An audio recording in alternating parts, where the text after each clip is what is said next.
अल्लाह रब्बुल इज़्ज़त ने हमें इस दुनिया में भेजा तो ज़िंदगी का सामान दिया, हमें नफ्स दिया, हमें कल्ब दिल दिया, हमें रूह दी, हमें अक्ल दी, सामान दिया जिसके साथ हमारी ज़िंदगी चलती। कुछ चीज़ें नफ्स के ज़रिए होती हैं, कुछ चीज़ें कल्ब के ज़रिए, कुछ रूह के ज़रिए, अक्ल के ज़रिए। जिस्म आया तो जिस्म तो खाक में चला जाएगा, बाकी चीज़ें अल्लाह के यहाँ चली जाएंगी। जब आप कब्र में रखेंगे मैयत को तो जिस्म खाक से आया था और खाक में चला जाएगा, मिल के घुल के ख़त्म हो जाएगा। रूह अल्लाह की तरफ से आई थी, अल्लाह की तरफ जानी। आप एक रूह पर ही कंसंट्रेट कर लेना ताकि आपको समझना आसान हो जाए। जिस्म और रूह दो चीज़ें हैं। जिस्म आप आंखों से देखते हैं, आप मिट्टी में रख आते हैं, मिट्टी में मिट्टी हो जाता है, एक अरसे के बाद ख़त्म हो जाता है, खाक बन जाता है। रूह नहीं खाक होती, रूह अल्लाह के यहाँ चली जाती।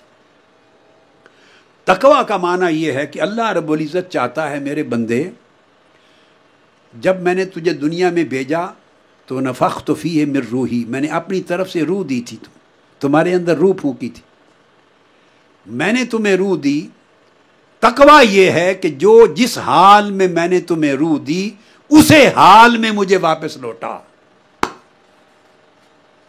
जिस हाल में मैंने तुम्हें दी थी उसी हाल में वापस लौटा। उसे करप्ट करके न लौटा, दागदार करके न लौटा, तारीक करके न लौटा, खराब करके न लौटा। जिस तरह रोशन, मुनव्वर, मुज़य्यन, पाकीज़ा, ताकतवर मेरा जिक्र करती, चमकती, दमकती रूह मैंने तेरे अंदर डाली थी, मेरा सामान यानी मेरी रूह जो तुझे दी, मुझे जब तू लौटाए तो उसी हाल में लौटा जिस हाल में मैंने तुझे दी थी। जो बंदा उस रूह के उस हाल को उसी तरह बरकरार रखे जिस हाल में अल्लाह से ली थी, उसी हाल में पलटाए, ये रूह तकवा है, ये तकवा है। अब इसकी मिसाल देता हूं।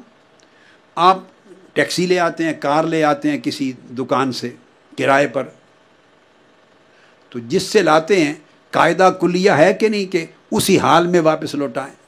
बोलें। हत्ता कि अगर उसने डीजल और पेट्रोल डाला हुआ था टैंकी में, तो जितना डीजल और पेट्रोल लेके आए थे और अगर खर्च हो जाए तो अपनी तरफ से डाल के उतना डीजल या उतना पेट्रोल पूरा करके कार लौटाते हैं। ऐसा होता है या नहीं? वरना मालिक कहता है अगर कार को आप तोड़ दें, नुकसान कर दें, कहीं डेंट लगा दें तो आपको पे करना पड़ जाता है। वो पे करने को अजाब कहते हैं, वो सजा है। मालिक से जो चीज आप इस्तेमाल के लिए लाते हैं, कायदा है कि वो चीज वापस उसी हालत में लौटाते हैं। अगर खराब हो गई तो उस पर सजा होती, जुर्माना होता है। इस तरह बंदे, अल्लाह ने आपको अक्ल दी पाकीज़ा जौहर के तौर पर, और अगर वो करप्ट कर दी, आपने ख्वाहिश कर दी, मनफी कर दी, उसको मकार बना दिया, अय्यार बना दिया, उसको बेईमान बना दिया, करप्ट कर दिया, अल्लाह कबूल नहीं करेगा। फरमाया मैंने ये अकल तो नहीं दी थी, मुझे उस हाल में पाकीज़ा अकल लौटा।